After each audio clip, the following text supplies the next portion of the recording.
Hi everyone, and welcome to another pickup video. This is for the month of July in 2015. Apologies for not making that many videos. I've just been really busy. I do hope to kind of more frequently make videos, especially now that I have quite a few more subscribers than I did previously in my last video. I do need to do like over 150 subscribers things. It might even be over 200 now, not sure, but I really appreciate it, you guys, and thank you so much. And rather than blabbing on about that, I think I'll just start. I have two anime here. They're both movies. I think I'll just do that first and then go to some of the manga, which there's quite a bit more of. So first off, we have Fullmetal Alchemist: Conquer of Shambhala. This is the new Blu-ray re-release from Funimation.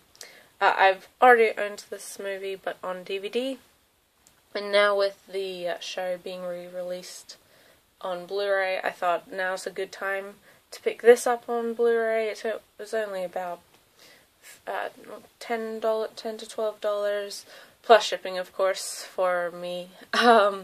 But yeah, it's the ending to the first Fullmetal Alchemist story. A lot of people really either love it or hate it. I'm kind of in the middle. I think it's a good ending for this version of Fullmetal Alchemist, although it's very bittersweet. It's not really a happy ending in most ways. But I think most people know Fullmetal Alchemist, the movie Conquer of Shambhala, by now. If you don't, I definitely do recommend you try the original Fullmetal Alchemist. It's not the most accurate to the story.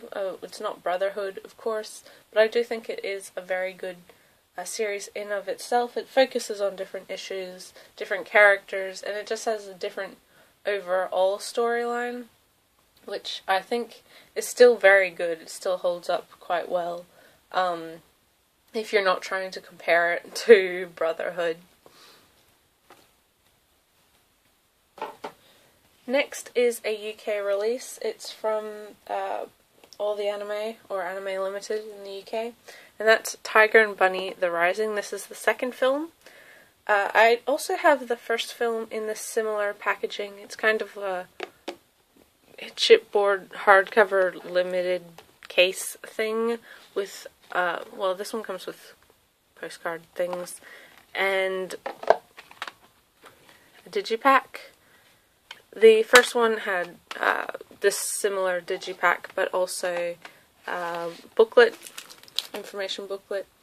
And I hadn't seen this film before. I have only seen the show once. I've seen the first film. And I really do love Tiger and Bunny. I think it's a very clever idea. It's got a great cast of characters, very interesting and intriguing plot. And this film I just absolutely adored. I think it really established itself well within the franchise. I think it really grew from the ending point of the series. And it wasn't just mostly a recap film like the first one, although I did enjoy the first one. This movie was just everything I could have wanted out of a Tiger and Bunny film. We got some character background on Fire Emblem, who's the only character in the series we didn't really get any background on. And it was just a really, to me, interesting story. It looked phenomenal, but Tiger and Bunny generally does. The animation is very good. The CG elements are integrated very well with the whole hero suits and everything. It's just a lot of fun. It's got a good kind of twist to it, and it's just, I think it's just quintessential Tiger and Bunny. And as you can see, this is a combo pack. It's got the Blu-ray and DVD in there. And just really, it looks really good on Blu-ray as well, which is always a good thing. Next is manga. Yeah, I think I'll just start with this. First is Volume 5 of Noragami. I'm pretty sure Volume 6 is either already out or it's coming out in a week or so, something like that. Love, love, love Noragami. You've probably heard me say it before. I think Adachi Toka's story and artwork are both very good.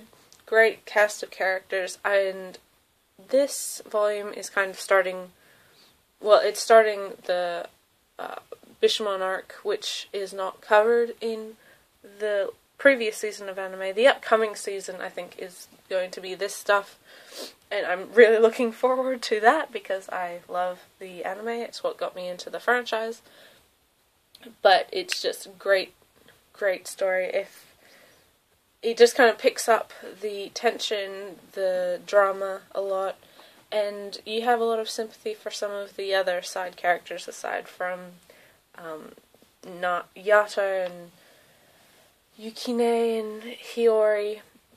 You're getting a bit more insight on the cast as a whole. And I'm really glad that, well, I'm both glad and kind of panicked that Kodansha releases this series pretty much every 2 months. So it's great having such a quick release, we can catch up a lot faster. But at the same time, I always forget whether or not a new volume is coming out. Next is volume 15 of Attack on Titan, the most recent volume. I mentioned in, well, my manga collection video, I am up to date with Attack on Titan. I read it on the Crunchyroll app, manga app thing on my phone. I do really think Attack on Titan is a very good story. Not my favourite though. Even for as much hype as it is, it's deserving of the hype, but I don't, at this point I'm kind of glad that they're wrapping the story up. It's dragging on a little too long in my opinion, so I just want them to kind of answer the questions, get things sorted, and don't have to worry about it. There's already 50 million spin-offs and other things going on with Attack on Titan, which I don't think are bad. For the Fall, No Regrets, those sorts of things I find quite interesting because they're adding to the world of Attack on Titan, which is probably the most interesting part of the franchise. But some things like the junior high spin-off and spoof series, comedy sort of series, whilst funny, they're not really my type of humour, and I don't really find them that engaging, so that has nothing to do with Attack on Titan, this manga volume, but this volume is very good. I think there's a lot of revelations from what I can remember in this volume, kind of explaining the mystery of the Titans and what they are and who's responsible, and which is great because that's pretty much the biggest question of the series aside from what is in the basement. So it's nice to kind of get some confirmation and some real answers in the series. And yeah, I'm just looking forward to when the series starts to wrap up. I know the next volume has a limited edition which comes with the OVA. I might pick up that one just because I don't think the OVAs will be released on their own otherwise, unless Funimation gets them down the line. But who knows? Who knows? It would be silly if they didn't, because it is such a money franchise at the moment. Next is Volume 1 and Volume 2 of Jojo's Bizarre Adventure. I said I wanted to pick these up last month. I did kind of at the very end on the 31st, and I'd already made my video at that point. So I thought I'll just put them in next month's pickups. Jojo, I think everyone knows, classic. It's just a lot of fun, very interesting story. If you watch the anime, you're obviously a lot farther along than these volumes cover, but it's just still a great ride. The art is very interesting. Araki is classically trained. He has a degree in classical art, Renaissance art, and you can tell it's very much influencing his art style, as well as the whole American pop movement. Not just pop music, but pop art and pop culture. It's a very interesting story. It's a very neat amalgamation of a lot of different things, and it's just a lot of fun, I find. Great release, and of course these hardbacks by Viz are lovely. Actually, I'll do light novel first. Next is the first volume of Dora. Very good. I haven't actually finished this one, just because it is the first one. I'm finding it a little slow because I know all of this stuff. I've seen all the current anime of Dora. I know what's going to happen. And the prose is interesting, but a little dull at this point. Just the translation itself. It's a very good translation, but I'm not starting with this, so I know all the twists and secrets and all that going on. I'm probably halfway through, I think. I'm not sure.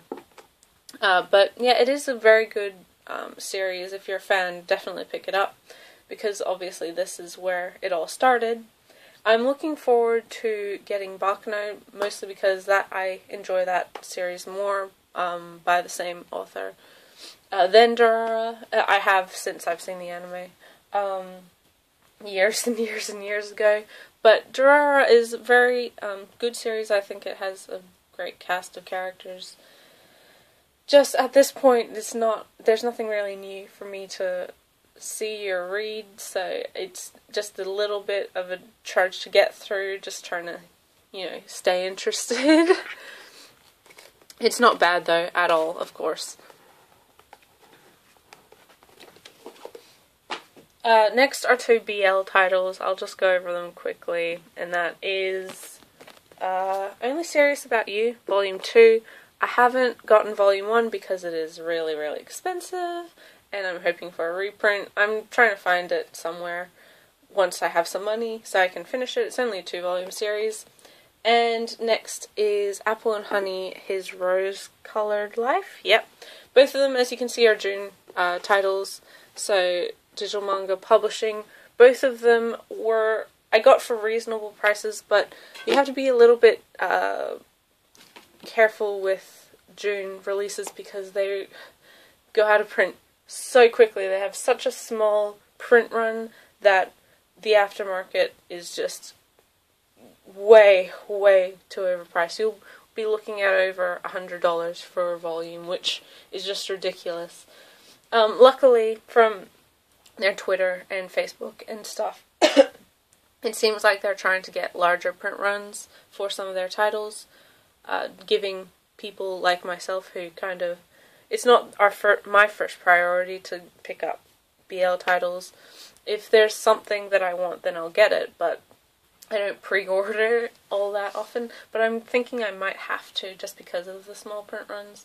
Hopefully with the re-release of one of my more wanted, more kind of interested titles, I'll be able to get that at the end of the year. But until then, I'll just have to keep searching. Yeah, both of these series are fairly typical. They're quite sweet. They're not like the worst of BL. I'm not a huge fan of a lot of BL tropes, so I'm not going to be buying anything too outlandish. But they're kind of not subtle, down to earth, sweet, more realistic relationships, I think, is a good way to put it. And both of them are volume 2s, or the second parts of series. Next is, I'll do this. I got 3 art books this month. Well, 2 art books, 1 kind of illustration book. First one of which is Pandora Hearts' second, There Is, by Jun Mochizaki. Gorgeous, gorgeous book. I'm not going to really go into it. The slipcover is very slippery. Just typical Mochizaki artwork. For the second half of the series, it is beautiful. And a really nice way to wrap up the whole series, because it is over now. The last volume, the last, I want to say light novel, but kind of guidebook, something like that, and also that art book came out at the same time. So we got like a whole huge rush of Pandora Hearts at the very end there. Next is the Mushi Shi art book. This I have wanted since forever. I mean, it just came out, but this is really a book that should have come out 10 years ago. It's absolutely gorgeous. This is Japanese paper, and inside it's both her watercolor work as well as sketches. If you're a Mushi Shi fan, it's a little bit expensive, but it's well worth it. I would just say buy it. It's so worth the money. Or for me at least, I find it worth the money. Next is the illustration works, and that is free illustration works too. This one is different from the first one. It comes in like a hardcover case. This was a Kyoto Animation store exclusive, so you'd have to special order from Kyoani store, which I did. It comes with the book itself, and this is discs, CDs. There's one a drama CD and one CD for your computer. It has kind of backgrounds and things you can download from. All the artwork in this is from the second half of the first season of Free. It doesn't have any Eternal Summer stuff in there. So if you're buying it expecting stuff with Sosuke and Momo and Nishiri, then you're going to be kind of let down, because it is the second half of season 1 where those characters aren't really relevant, rather than a book for season 2 Eternal Summer. Yeah, just pretty much exactly what I expected. Very nice book. If you're a fan of Free, it's got a whole bunch of artwork in there. Promotional art, character art, all official art, pretty much. And you get what you pay for, really. Finally is the only figure I got this month. I got a bit of merch, things like clear files, you know, phone straps, things like that, but I don't think you're that interested in that. But the only figure I got this month was the most current or recent Snow Miku, 2015 Snowbell version. She's absolutely gorgeous. She's an android. She stands pretty well on her own, actually. She's got a really lovely base with the big leaves and snow bells with actual bells in them. And I just find her adorable. I'm not a huge fan of Miku, but I do try to get the interesting designed ones. I think I've already mentioned this in previous update videos. But this Miku is just gorgeous. I love her leaf, a little drop there, and the raindrops on her skirt. Her hair is a gorgeous color, and she's just typical good smell quality, fantastic, beautiful looking. And yeah, I'm really happy I got her. Next year's Snow Miku has already been announced, the design winner. Very interesting, but I don't know whether I'm going to buy it. Probably, I want to say probably not, but it always changes whenever I see the sculpt. Just can't trust myself. But thank you for watching, guys. It's kind of a smaller update this month, but a lot of different things. I hope that's alright. I hope it's a little bit interesting. If you made it to the end of this video, I really appreciate it. If you enjoyed, I would also really appreciate a like, comment, subscribe, whatever you want to do. But I'm just so glad that people seem to be enjoying these kind of rambling videos by myself. Yeah, hopefully the next video won't be a month from now. I'll try to get something out before then. But until the next video, see you guys, bye, thanks.